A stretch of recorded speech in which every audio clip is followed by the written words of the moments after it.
नमस्कार मंडळी, नारकर ब्लॉग्समध्ये पुन्हा एकदा मी तुमचं सर्वांचं स्वागत करतो। 30 डेज ऑफ चॅलेंजमधला आजचा दिवस आहे आपला 23वा आणि आज आपण अशा एका गोविंदा पथकाला भेट द्यायला आलेलो आहोत जो की जोगेश्वरीमध्ये आहे।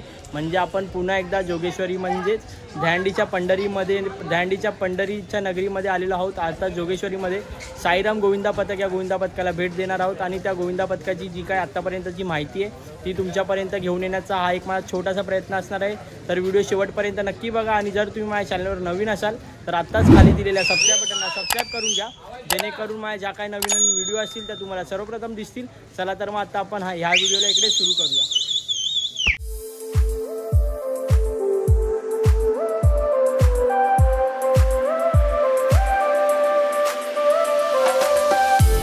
आपण मैदानामध्ये होतोच आणि आता इकडे हळूहळू मुलं सुद्धा जमायला सुरुवात झालेली आहे। आता बघूया, सरावाला सुरुवात होईल आजच्या दिवसाच्या।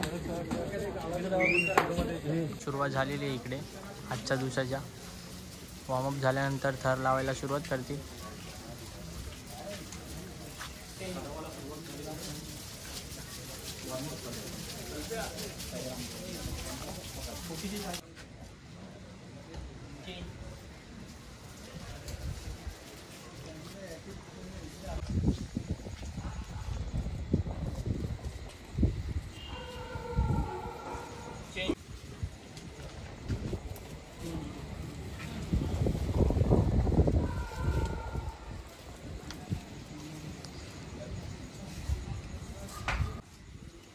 बघू शकता इकडे अशा प्रकारे वॉर्मअप सुरू आहे। वॉर्मअप झाल्यानंतर सरावाला सुरुवात होईल।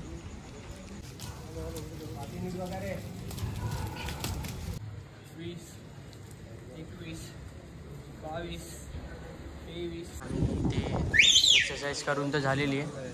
आता इकडे आवाज देतील, मग सरावाला सुरुवात होईल आजच्या दिवसाच्या।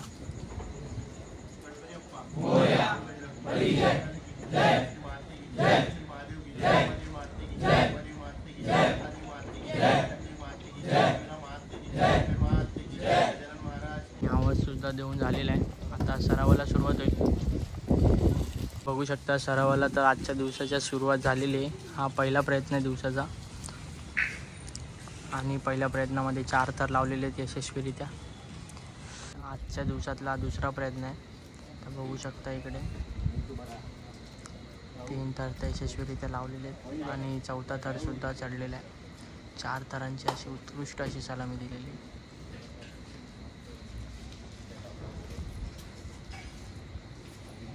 तर मंडळी आता आपल्यासोबत जोडले गेलेले आहेत साईराम गोविंदा पथकाचे प्रशिक्षक आणि मार्गदर्शक। आता आपण त्यांना त्यांच्या गोविंदा पथकाची माहिती विचारणार आहोत। गोविंदा आहे सगळा वगैरे आणि तुम्ही 8 थर लावतात प्रत्येक वगैरे, हे तुमचं 17वं वर्ष अभिमानाचं आणि प्रो गोविंदा वगैरे। तर तुमचा इथला जो एक क्राऊड आहे आणि तुमची तयारी कशी असते त्याबद्दल? तयारी जोरात चालू आहे। सध्या तरी प्रोची आहे आणि स्थापना 2009ची, 17 वर्ष झाली, जोरात सराव चालू आहे।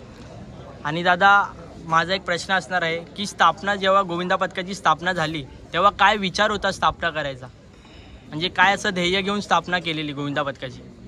ॲक्च्युली आम्ही 2009ला जेव्हा स्थापना केली तेव्हा आमचा हाच विचार होता की म्हणजे आपल्या आजूबाजूची मुलं आहेत एकत्रित यावीत, एकत्रित उपक्रम आम्ही करावा आणि त्या माध्यमातून लोकांना देखील त्याचा फायदा होईल। जसं आपण रक्तदान शिबिर करतो, अजून इतर ॲक्टिव्हिटीज करतो।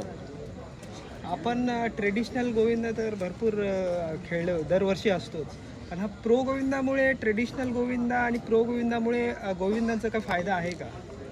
नक्कीच फायदा आहे, कारण की गोविंदाच्या दिवशी 0% इजा, म्हणजे प्रो गोविंदाच्या पहिल्या असल्याकारणाने प्रॅक्टिस ही 2 महिने आधीपासून चालू असते।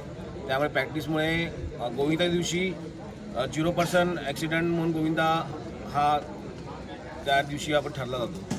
आणि दादा आता मी तुला अजून एक प्रश्न विचारणार आहे की हा मातीतला खेळ आता मातीतला न राहता मॅटपर्यंत गेला आहे, तर त्यासाठी तू काय बोलू शकशील?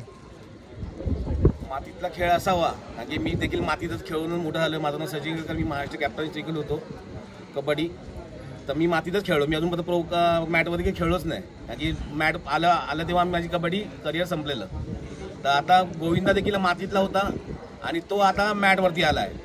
आता जे जुने खेळाडू आहेत, जे मातीत खेळलेले आहेत, त्यांना देखील मार्गच वाटेल की बाबा आता मॅटवर येतात। आता मी सध्या खेळतोय अजून गोविंदा, मॅटवरती मी खेळणार आहे गोविंदा, पण कबड्डी नाही खेळलो। पण नक्कीच फायदा असेल, कारण की मातीमध्ये वरून जेव्हा पडतात तेव्हा इजा होण्याची खूप जास्त शक्यता असते, पण मॅटवरती जेव्हा पडतात तर कमी इजा होते. त्यासाठी यावर्षी तुमचा संकल्प काय? बघा, संकल्प तर हाच असेल. 2009ला स्थापना झाली. पहिल्या वर्षी, दुसऱ्या वर्षी, तिसऱ्या वर्षी आम्ही 7 थर लावले. त्यानंतर कंटिन्यू 2024पर्यंत आम्ही 8 थर लावतच आलो आहे. पण यावर्षी आम्ही नक्कीच 9चा प्रयत्न करू. आणि आमच्या गोविंदा पथकाचं नाव साईराम गोविंदा पथक आहे. साईनाथ नक्कीच आमच्या पाठीचे असतील. अजून माझा एक प्रश्न असणार आहे की साईराम गोविंदा पथकाचं एवढं नाव आहे. जोगेश्वरी म्हटलं की दहीहंडीची पंढरी, आणि त्या दहीहंडीच्या पंढरीमध्ये साईराम गोविंदा पथकाचं नावसुद्धा त्याच लेवलला आहे. तर त्यामागचं तू श्रेय कोणाला देशील? मी पहिली गोष्ट हे सांगेन, जोगेश्वरी ही दहीहंडीची पंढरी आहे. खूप मोठे मोठे नावाजलेले गोविंदा या जोगेश्वरीमध्ये आहेत. आणि त्यामध्ये साईराम गोविंदा पथकाचं नाव आहे, हे आमच्यासाठी खूप मोठी गोष्ट आहे. प्रो गोविंदा जेव्हा पण चालू झाला तेव्हापासून आम्हाला खूप लोक ओळखायला लागली. साईराम गोविंदा पथकाला ओळखायला लागले, मुलांना ओळखायला लागले.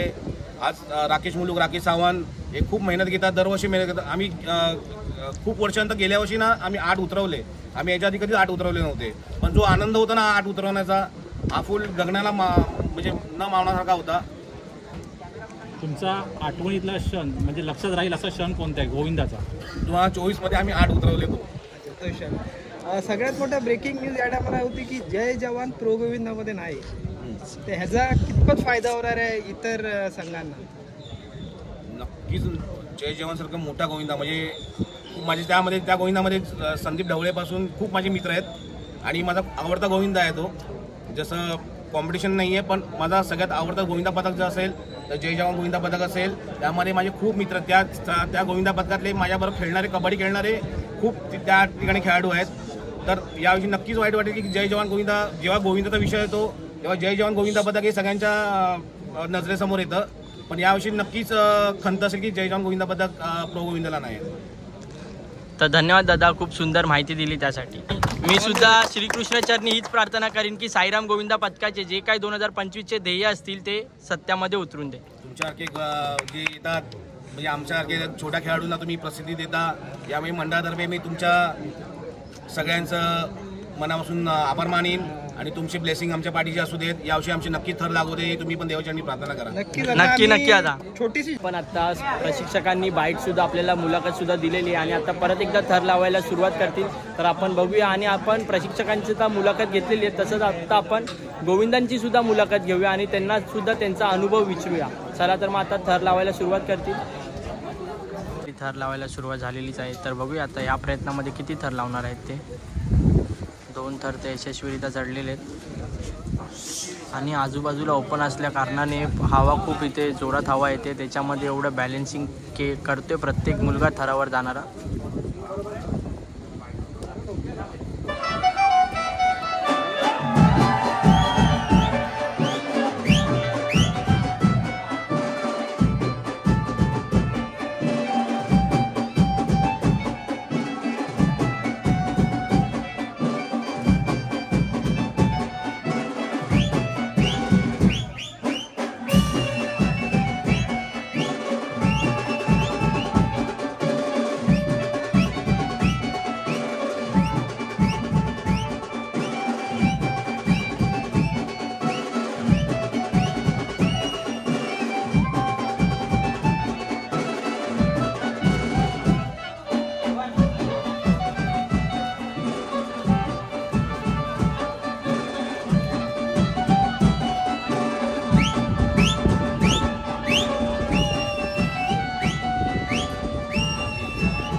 मंडळी आत्ता आपल्यासोबत जोडले गेलेले आहेत अक्षय तावडे दादा आणि तो सुद्धा साईराम गोविंदा पथकाचा हा एक भाग आहे आणि आता आपण त्याला त्याचा अनुभव विचारणार आहोत. तर चला तर मग आता आपण सुरुवात करूया. नमस्कार मंडळी, माझं नाव अक्षय तावडे, एक साईराम गोविंदाचा खेळाडू. जवळजवळ मी हे मंडळ 2009ला सुरू झालं जेव्हा आम्ही या बिल्डिंगमध्ये राहायला आलो. खूप सारी पोरं होती, खूप पोरं येतात, खूप पोरं खेळतात. सगळ्यांना खरंच मजा येते खेळताना. खरं तर जर एक म्हणतो ना आपण की ह्याचं जर कोणाला श्रेय द्यावं, आता हे जे 3-4 वर्षामध्ये जे आपण बूम म्हणतो ना इंग्लिशमध्ये बूम, याला जर कोणाला श्रेय द्यावं तर प्रताप सरनाईकांना, की त्यांचं जे विजन आहे त्या विजनला पकडून त्यांनी हा गल्लीतला खेळ स्टेजवर आणला एवढ्या मोठ्या प्रमाणामध्ये. त्या स्टेजवरून आता तो आंतरराष्ट्रीय मंचावरती गेला. म्हणजे मागच्या 3 वर्षापासून आम्ही प्रो खेळतोय आणि एक म्हणतात ना देवाची कृपा आणि ह्या सगळ्या पोरांची मेहनत की पुढच्या 3 वर्षासाठी सलग आम्हाला डायरेक्ट गोल्डन तिकीट मिळालेलं आहे. हे फक्त आमचे जे कार्यकर्ते आहेत सगळे हे त्यांच्यामुळे. दुसरी गोष्ट, पहिलं असं व्हायचं की हा दहीहंडी म्हणजे टपोरी पोरांचा खेळ. सांगू इच्छितो, मी स्वतः फायनान्स मॅनेजर, लाभेश बोलत होता मगाशी, तो आर्चरी, त्याला वर्ल्ड चॅम्पियनचा किताब आहे. त्याच्यानंतर तुषार नाईक हा बॉडी बिल्डर आहे, तो स्वतः जीव जिमखान्यामध्ये शिकवतो. अशी बरीच पोरं माझ्याकडे आहेत ना जी चांगल्या चांगल्या प्रोफेशनमध्ये काम करतात. आपलं सगळं घर सांभाळून 9 ते 6 9 ते 7 जो काय जॉबचा टायमिंग आहे तो करून हे सगळे रात्री जेवून परत 11 वाजता मैदानामध्ये असतात. 11च्या मध्ये 12, 1, 2, मला तर वाटतं मागच्या वर्षी आम्ही जे 8 उतरवले ह्या सगळ्या पोरांची म्हणत आम्ही 2:30 वाजेपर्यंत रात्री प्रॅक्टिस केल्या, तेव्हा जाऊन ते 8 उतरवले. आणि ह्याचं चीज झालं. कसं होतं माहिती आहे, जेव्हा आपण एखाद्या गोष्टीसाठी खूप प्रयत्न करतो ना, खूप जवळजवळ 2009 पासून 2024 पर्यंत बरीच वर्ष झाली, खूप प्रयत्न केले. आमच्या वरचे 3 तर उतरायचे, आम्ही पडायचं, मग जे काय असेल ते. पण गेल्या वर्षी जे 8 थर पहिल्यांदाच लावले आणि पहिल्यांदा ग्राउंडवर सगळी पोरं उतरली, ते जे असतं ना एक आपण म्हणतो ना मेहनतीचं फळ, हे खरं तर साईराम गोविंदा पथकाला गेल्या वर्षी मिळालं. त्याचप्रमाणे मी अशी आशा बाळगतो आणि माझा एक निश्चय आहे की यावर्षी साईराम गोविंदा पथक हे प्रोमध्ये नक्कीच मोठं नाव करून दाखवेल आणि जोगेश्वरीमध्ये संघाची छाप करून दाखवेल. त्याचप्रमाणे आता हे जे सगळं आयोजन चाललं आहे हे प्रोचं जे आयोजन करतात पूर्वेश सरनाईक, त्यांना पण आमच्याकडून खरं तर म्हणजे म्हणतात ना की मानधन तर आपण म्हणजे कोणाला काय बोलू शकत नाही किंवा काय मोठं पण कोणाला सांगू शकत नाही, पण त्यांनी जो प्रो जे वडिलांचं विजन मुलांनी घेतलं आणि मुलांनी एवढं मोठं केलं आहे त्यासाठी त्यांचे सर्व दहीहंडी मंडळाकडनं खूप खूप आभार. त्याचप्रमाणे गेल्या वर्षी म्हणतात ना थोडक्यासाठी काहीतरी चुकतं, तो 1 सेकंद, ॲक्च्युली दहीहंडीमध्ये 1 सेकंद खूप महत्त्वाचा असतो. आपण म्हणतो 1 सेकंदाने काय होतं, 1 सेकंद दहीहंडी मंडळाच्या पोरांसाठी ना किती कड काढायला लागतो ना हे आम्हाला खेळताना विचारा की 1 सेकंदाचं महत्त्व काय असतं ते. तेच 1 सेकंदाचं महत्त्व आम्हाला गेल्या वर्षी बघायला भेटलं जेव्हा थोडक्यासाठी विश्वविक्रम चुकला, थोडक्यासाठी. तर मी माझी अशी आशा बाळगतो आणि सगळ्या देवांकडे प्रार्थना करतो की त्यांचा जय जवान मंडळाचा ह्या वर्षी तरी 10 थराचा मानवी मनोरा नीट लागू दे ही देवाचरणी प्रार्थना.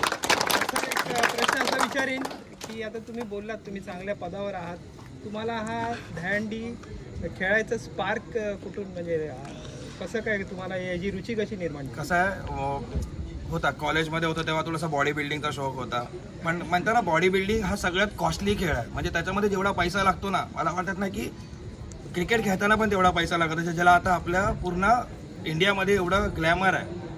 ठीक आहे, तसंच आहे की बॉडी बिल्डिंग करताना तुम्हाला पैसा लागतो आणि हा खेळ खेळताना मनात जिद्द लागते. बरोबर आहे. एक काही कारणामुळे मला नाही खेळता आलं पुढे, नाही म्हणजे 12वी 13वी नंतर आम्ही सगळे मिडल क्लास फॅमिलीवाले. सो कधी कधी असं होतं ना की कुठेतरी आपल्याला पैसा खूप मोठा वाटायला लागतो आणि माझ्या बाबतीत तेच झालं. त्यामुळे मी हे सगळं सोडलं, मैदानी खेळ सगळे सोडले आणि मी माझ्या करिअरकडे फोकस केला. आज 14 वर्षाच्या करिअरमध्ये मी खूप चांगल्या पोझिशनमध्ये चांगल्या पगारावरती आहे. पण ते तिथे बिल्डिंगमध्ये जेव्हा उभा राहतो ना तिकडे जेवून आल्यानंतर, तेव्हा हे सगळ्या खेळत असतात, वरनं पडतात, पडले तरी हसतात अजरा, जसं काय ना काय झालंच नाही. अरे मग नक्की हाय काय खेळामध्ये. आणि खरं तर मला दहीहंडी खेळामध्ये खेचणारा तुषार जो आमचा बॉडी बिल्डर, हा मला खेचून घेऊन आला. ताऊ चल ताऊ चल, मला सगळे ताऊ म्हणतात. मला अक्षय तावडे क्वचित कोणतरी ओळखतात, मला ताऊ म्हणतात, मोठा ताऊ किंवा ताऊ म्हणतात. सो तो ह्याचं क्रेडिट जर कोणाला गेलं असेल त्याला. त्याच्यानंतर राकेश आमचा कोच, तो जेवढा समजून घेतो आणि जेवढा नीट समजवतो ना की कसं चालायचं, कसं चढलो पाहिजे, कुठे पाय ठेवले पाहिजेत, कुठे पाय ठेवल्यावरती मी ते पाय ठेवला तर कोणाला त्रास होईल नाही होईल, हे सगळं गणित त्याने आम्हाला शिकवलं. मग ते म्हणतात ना आपण एखादी गोष्टी सुरुवात अशी करतो आणि मग ते हा चल ठीक आहे काय नाही होतं, चल ठीक आहे काय नाही होतं. आणि आम्ही जेव्हा खेळायचो म्हणजे मला अजून पण आठवतो तो दिवस की आम्ही असे उभे राहायचो, असं सेकंड ग्रुप गिअरला मी उभा आहे, आम्ही असे हात पकडलेत आणि आमचा कोचमध्ये असायचा.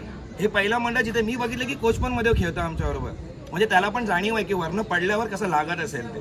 तेव्हा तो आम्हाला बघा ताऊ 10 मिनिटं, ताऊ 2 मिनिटं, ताऊ थांब उतरले, ताऊ थांब उतर, ही जी होप्स येते ना, मग तेव्हा आपल्याला पण वाटतं अरे माझ्यावरती 8 तर गेले, आले पण खाली, काय वाटलंच ना. ही खरी जी जोश आहे ना त्याच्यामध्ये हा स्पार्क निर्माण होतो, तेव्हा खेळायला खरी. धन्यवाद दादा. तुमच्याकडून त्यांनी प्रेरणा घेतली आहे. ओके, धन्यवाद दादा, खूप सुंदर अशी माहिती दिलीस त्यासाठी. सराव आत्ता जो सराव करणार आहेत तेव्हा हार्नेस लावतात. बघू शकता साईराम गोविंदा पथक हार्नेसचं म्हणजे टॉपरच्या सेफ्टीसाठी सुद्धा एवढं हे करता प्रयत्न करता आणि विचार करत आहे. तर हार्नेस लावून टॉपरला चढवणार आहेत. बघू शकता.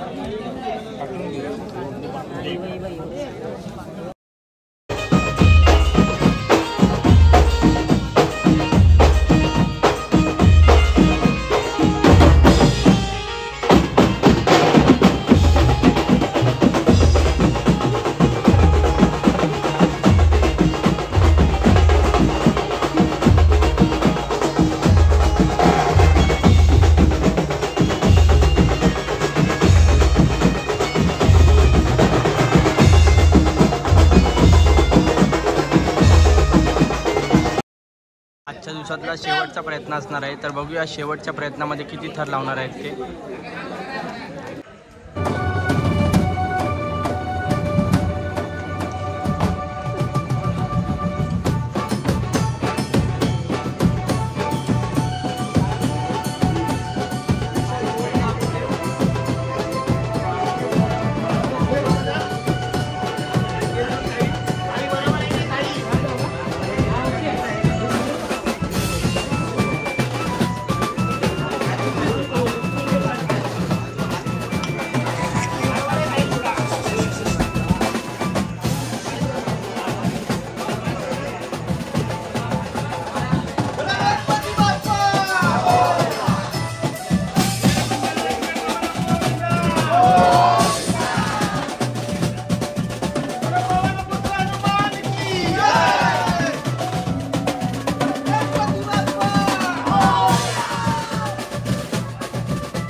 आता आपल्यासोबत जोडले गेलेले आहेत राकेश दादा. आणि आज राकेश दादा मी तुला आता हाच प्रश्न विचारणार आहे. आता 8 थर लावले 2025चे, त्यामागचं श्रेय कोणाला देशील तू?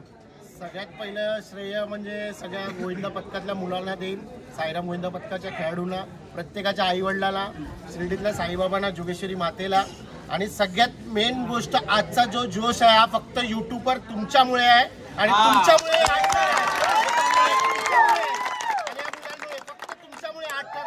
आणि पहिल्यांदा 8 थर 4 एक्क्याने लावून उतरवलेत. त्या सगळ्या मुलांना जोगेश्वरी माते की साईराम गोविंदा पथकाचा